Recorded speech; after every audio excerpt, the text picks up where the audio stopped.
Hey guys, how's it going? It's Jay from Sony Alpha Lab, and what I got for you in this video is the Sigma 105mm f2.8 DGDN macro lens. Now, you might not know what a macro lens is for you. I'm sure you've heard the term before, but basically what a macro lens does is it allows you to get really close to your subject. And a true macro lens has a minimum of a 1:1 magnification ratio. So what that 1:1 magnification means is that if you're taking a picture of something like a spider or something like that, for example, that spider will appear the exact same size on the sensor that it actually is.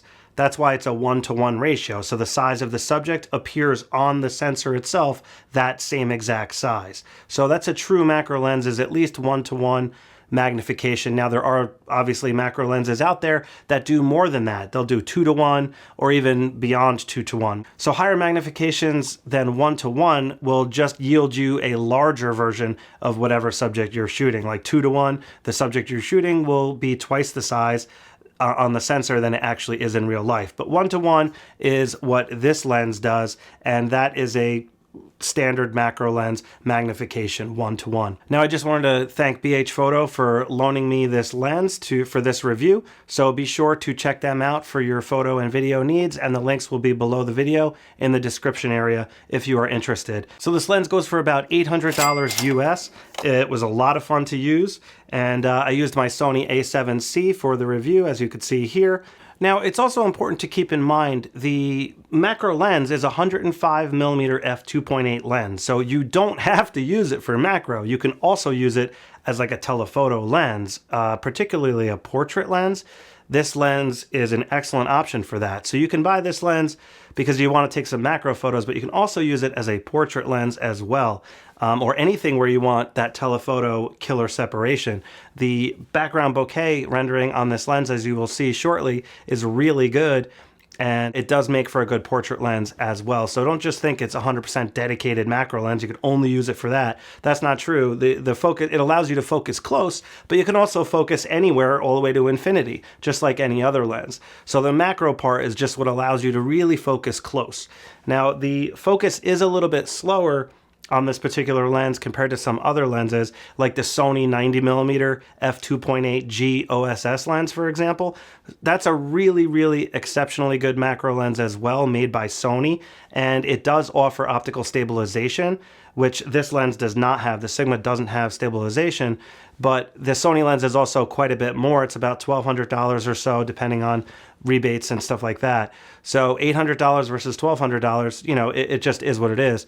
But the Sony lens also does focus a little bit faster. It does have faster autofocus motors in there. So if you're doing sports and stuff like that, or high-speed subject tracking, you would be better off with the Sony macro lens. All right, I just want to give you a closer look at this lens here, and then we will move on to some sample photos, lab testing, and so forth. First off, the Sigma lens comes with this nice padded case, which is a nice little feature.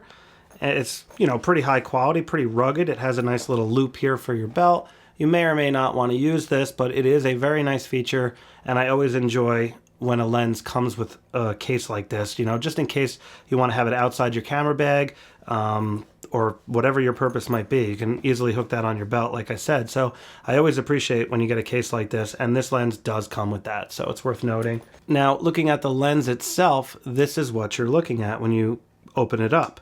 It's very high quality. It weighs quite a bit. It's 1.6 pounds or 710 grams. Now, it also has 12 elements in 7 groups, so there's quite a bit of glass in there. Nothing crazy, though. On the APS-C cameras, like the Sony a6400, for example, you're looking at 127.5 millimeter, and it has a 62 millimeter filter thread on the front. Now, I have been using this lens for quite a while, so it has a little bit of dust on it. Nothing crazy, but you can see it has some nice lens coatings on there as well. It also has a 9-blade aperture inside there, so we're looking at 9 blades. Has a nice lens hood here. Let me throw that on there so you can see what it looks like with the lens hood. And there she is with the lens hood. Now, the focus feels pretty good. The dampening is excellent. It's a little bit harder to turn than you might think.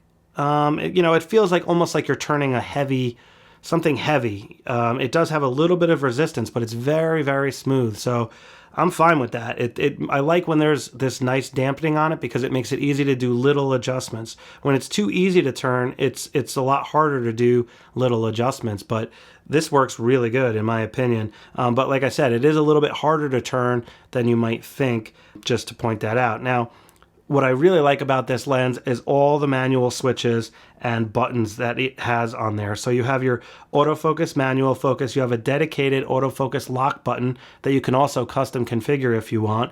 It also has a range limiter, which is very useful if you want to limit the range of the focus. And then on top of that, it has a click on and off for the manual aperture, as you can see here.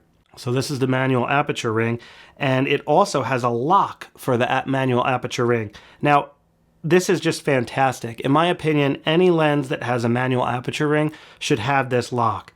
So Sigma decided to include that, and it's just awesome. That's how it should be. Now you can turn and use the aperture manually if you like. And you can also turn the click off if you want to use it for video mode, for example, and now it turns nice and smooth with no clicking.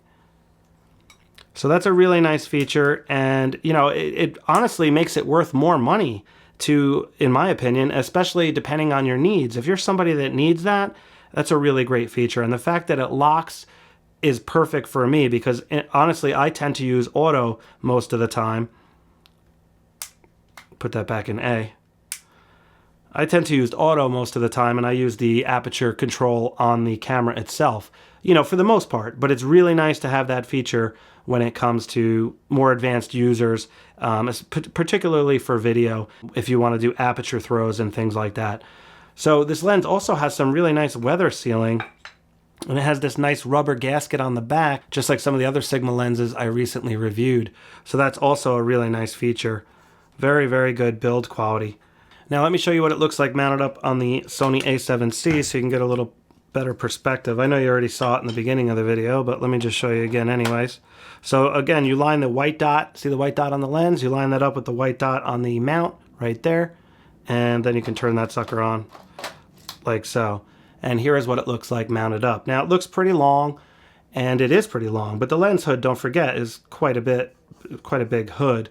So when you're holding it in hand, it's about, feels like this, and I could easily hold it with one hand, no problem, but it is a little bit easier if you just support here and use the focus ring, of course, like for support. But that's what it looks like, and I think it looks pretty good. It's a nice lens. It really feels good in the hands. It's not too heavy. I mean, 1.6 pounds is not exactly light, but it's not crazy heavy where, you know, you're like, oh man, this sucks. It's like, but you know you're carrying a heavy lens. Like you definitely have a beefy lens on your hands, but it's not overly burdensome where you're not going to bring it out. You know what I'm saying? So that's a good thing. Sigma did a great job in that regard. Now on the front, like I said, you have a 62mm filter thread, and it has a high-speed focus motor, an HSM focus motor in there, which is really good, but it is a little bit slower when you're going from, you know, the minimum focus distance all the way to infinity. It takes a bit of time to do that, but otherwise the focus is very good. It's really quiet. It's not silent, but it's very quiet, and it does a good job in both photography and video, in my opinion. So all right, let's move on to some lab testing, and then we will move on to some real world photos. Alright guys, so here we are in Lightroom, and I just wanted to go over the lab testing quick.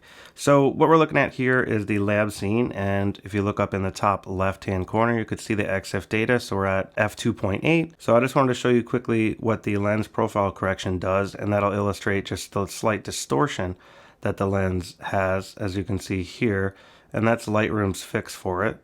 It does a pretty good job. You can also see the vignetting, the corners lighten up a little bit. But this lens is very, very well controlled in that regard as far as distortion goes. So let's zoom in here so you can see just how incredibly sharp this lens is at f2.8.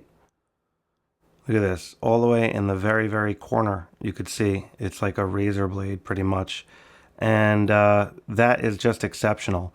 There's also no fringing whatsoever. You see here, there's no purple, green, blue, nothing. So this is exceptionally incredibly good optical quality in my opinion, and I'm super impressed with it, and you can clearly see it with your own eyes right here.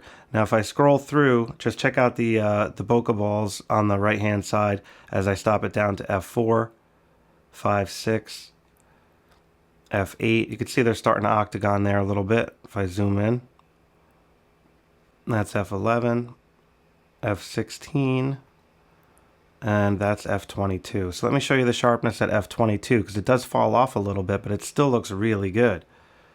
If I go down to f16, you can see how it tacks up a little bit, and then f11, it's just right back to razor blade sharpness. So remember I was telling you about the 1-to-1 magnification earlier in the video? This is what I'm talking about. So at the minimum focus distance, which is about 11.5 inches from the sensor, this is how large the quarter looks. So you could see it's a 1-to-1 ratio. The quarter is about that size. If you were to put that quarter on top of the sensor of the camera itself, it would be about that size. I was as close as I could get, and just look at this. I mean, this is absolutely incredible optical quality. The detail is really remarkable on this lens. I'm super impressed with this lens. And obviously if it's that sharp at f2.8, you could imagine at f4, it's just going to tack up a little bit because the depth of field is going to be larger, and you know, just the way optics work. But it's just incredible. So let's take a look here. So here's f2.8, here's f4, here's f5.6. You can see those bokeh balls rendering in the background. f8, f11, f16. So let me zoom in here so you can see what it looks like at f16. Looks pretty good. Lost a little bit of sharpness there. f11 looks really good. And f8 is just absolutely incredible. f5.6 is probably the sweet spot of this lens if I had to pick one. Really good contrast. It just very, very good optics. Alright, so here's just an angle view. I just wanted to show you the depth of field, how it changes as you stop down. So here's f2.8. You can just see how there's just that very little sliver of sharpness there. That's the depth of field plane. Now check this out. When I stop it down to f4, it gets larger. f5.6 gets larger. f8 gets larger. f11. And if you zoom in here, now you can see you got like a good ½ inch of depth of field there. So that's what you can expect if you're trying to take a picture of a bug or something like that. You're going to have to stop it down to like f8 in order to get enough depth of field to get a good chunk of that, you know, insect or whatever you're trying to take a picture of in, you know, full focus, full sharpness. Now here's just another look at the dollar bill. I got as close as I could on the pyramid there. Let's see, here's another one. Let me zoom in on this one. Oh, I already cropped it a little bit. But you can just see how incredibly detailed this is. The paper, you could see like all the little fibers and stuff. Same thing with the crayons. If we look at the crayons here, just look at that detail on the crayons. I mean, it's absolutely unbelievable. This is at f5.6. If you zoom out, that's what it looks like. Again, just remarkable. Now here are the pipe cleaner hairs. You can see the detail on those. Quite a bit of dust and stuff in there as well. And then I took a couple of shots of this string here, coiled up string, just so you could see how the depth of field changes. This is f2.8. This is f4. And this is f5.6. And here's just a couple other snapshots of the circuit board. Different depth of field. That's f2.8. And that is f5.6. And here's another one of the dollar bill. Alright, so I just wanted to show you really quick before we move on to the real world photos what it looks like when you're using a crop factor camera like the A6400, for example. Now, as I said earlier, this is an effective 127.5 millimeter. So you can see here at the minimum focus distance, I get much more of the quarter, so it looks like I'm actually closer, and that is because of the crop factor. So just so you can see, that's what you can expect. So you can get a little bit like effectively closer when you're using a crop factor camera when compared to the full frame. And that is just due to the smaller sensor and how that works. But image quality on the A6400 is absolutely awesome, just like it is on the A7C.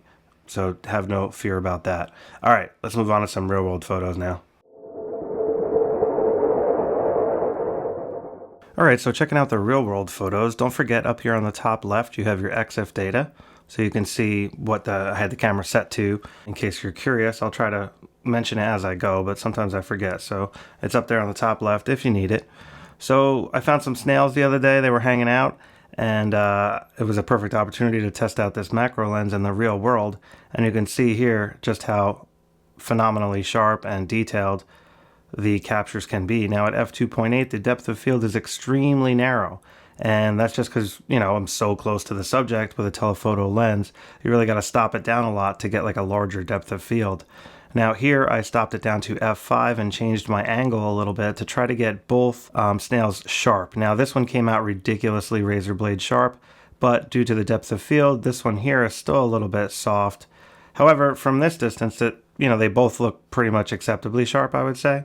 Here's just a snapshot of a light bulb. Now this is obviously one of those really tiny Christmas lights, so I was able to get up close. These are the lights I actually use for my lab scene, by the way. Now here's just a picture of like a speed bag type thing, like a basketball, and you can just see that texture. It's really impressive. A lot of detail there. Now here's this cool rock Jace found. It's like a piece of glass or something, but what I really wanted to illustrate here is how much the depth of field affects the image quality look overall. Watch this. So this is f2.8. Now this is at f8, and this is at f11. So you can just see the clarity and, you know, just depth and everything change so much on the subject depending on what aperture you're at. And that's what I was trying to illustrate earlier about how narrow the depth of field is. So only a very small portion of the rock is in focus at f2.8, but once I stop it down to f8, you can see like it's just way more interesting as far as the particular subject goes. Now here's just another snapshot of my mountain bike valve stem. Here's just a picture of a brick wall just to show you that incredible depth of field sliver here, and it's just super narrow, so it was perfect opportunity to illustrate that. Now here's just a dandelion at f2.8, and you can see all the little flower things on the flower, whatever those are called. And here's the same shot but at f4, so there's a little bit more detail as the depth of field got a little bit larger at f4 compared to f2.8. But both shots look really good, I think. Now here's one without any of the fuzzies left on it. It looks pretty cool. It's kind of like cotton or something. And this is just a shot of a bush, but because the depth of field is so thin, it makes these little sharp characters pop out, and it makes for an interesting photo, I think. Here's another one. Now here's just a dandelion. This one, it really needs to be edited. It's the sharpness and everything, or the contrast and brightness can be enhanced for sure. It was in very flat light. But again, I just wanted to show you how this image changes when you change the depth of field via the aperture. So here's f2.8. Here's f5.6, and you can see just how much more detail comes out of the dandelion. And then here is f10. So you could see just, again, that depth of field adds a lot more detail. f2.8, f5.6, and f10. Now here's just a beetle or something. I think this is called a stag beetle. Pretty small, really small. Possibly about that size. And here's just a picture of some equipment at work, and I really liked how the depth of field fall off rendered. It looked pretty cool, I thought. Here's just some wires. Now check this out. Here's a pencil. I focused on the tip of the pencil at f2.8 there. And when I stop it down, you can see just how much the background changes and how much more, you know, definition becomes apparent on the pencil. And it's just pretty cool how that renders. Now here's one of Layla's eye, and you can see that detail is pretty awesome. There's another one. Now here's one of my eye. It's kind of hard to take a picture of myself, but it came out pretty good. And here's one that I edited a little bit, so I just cropped in a little bit and enhanced the color, sharpness, and stuff like that. Pretty happy with how that came out. Now here's some Apple Jacks. I mean, you know how big these things are. They're like maybe the size of a nickel as far as the diameter goes. And you can get really close to your subject with the macro lens. It's awesome. Here's what a lime looks like. There's the back side. Now here's that ball again that I showed you up close before. For this shot, I just wanted to show you how the background rendered when you're using it in a situation like this, kind of like a portrait or something.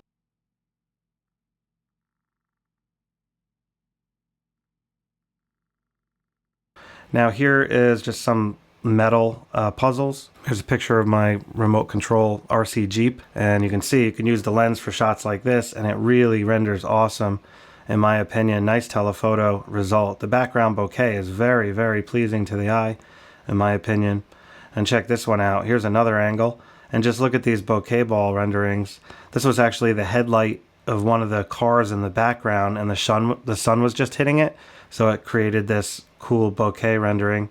Now here's a picture of this ugly wasp that was flying around. And at f2.8, you can see the depth of field is very narrow, but I'm still pretty happy with the result. And it was alive, so it was kind of hard to get close. It kept flying away, you know? Now I apologize, this portrait shot is obviously pretty terrible, but I just wanted to give you a quick sample of what the background rendering looks like when you're using it as a headshot like this. I just dragged Layla out of the house, so her hair was a mess and everything. Nice work, Layla. All right, just turn your head to the left a little. Nope, your other left. Actually, it's your right. There you go. Perfect. Look at that. And here's, again, just one of Jace. But, you know, the lighting and everything else kind of sucks. But I just wanted to show you, again, a sample of how you can use this for a portrait and what kind of depth of field play and rendering you can get. And you can see the results are incredible, super sharp, nice depth of field play. You know, so you could absolutely use this lens for a portrait lens as well as a macro lens or just a telephoto lens like I'm using here. Really like the way that these shots rendered of the Jeep. Great for product photography. I mean, this is awesome. Look at that. Excellent results. And these are raw quality images. I did adjust these just a little bit. You can see on the right hand side, I jacked up the vibrance, shadows, and contrast just a tad. But if I revert it back to original, that's the original shot, and that's the slightly adjusted shot. So I didn't do too much, but did do a little bit. Now here's just a bungee cord laying on the ground, and I just focused on different locations on the bungee cord. Here's just one looking up at the roof of my house, kinda. You can see the fringing, it's like non-existent. Contrast and clarity is really good. Now here's just a sample looking into the sun to show you some flaring, and you can see a little bit of flaring here. Very, very well controlled though. There's a little bit right here, and here's another angle slightly different. You can see there's a little bit of a purple there, but overall very, very well controlled, and contrast is also very well maintained in my opinion when shooting into the sun like that. And here's just another quick snapshot of a rope, and you can just see all the fine strands there. Pretty cool. All right, guys, let's wrap this review up. All right, guys, so at the end of the day, I absolutely love this lens. The optics on this lens are unbelievable. Some of the best I've ever tested. It is so sharp, and there's corner to corner, and there's like literally almost zero fringing.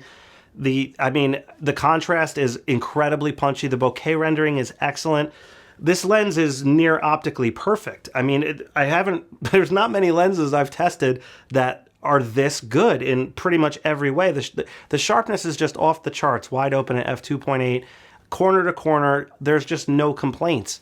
Normally, you know, I test lenses a lot. Obviously, this is what I do, you know, as my like side hustle here, and I love doing it. You know, so I have a lot of experience over the years using lenses and stuff. And like I said, it's very rare that I come across a lens that is this optically perfect.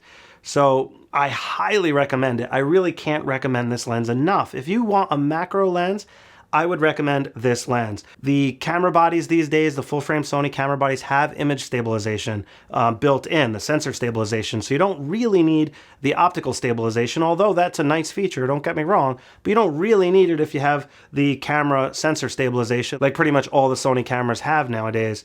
So that's really not that much of an issue. The build quality on this lens is excellent, and it has all the buttons, the manual buttons, so you don't have to dig around in the menus to change settings like manual focus and stuff like that. One gripe I do have, however, is the manual focus ring. It feels really good, but when you're actually using it, it's not like a direct connection. It's not like a direct wire to the focus. There is some electronics there. So depending on how fast you turn the focus, it can, you know, move like not where you think it would be. But that being said, once you realize that, you can still easily get the focus where you need it to be in manual focus mode. But that is something that is worth noting in my opinion, you know, so it is what it is.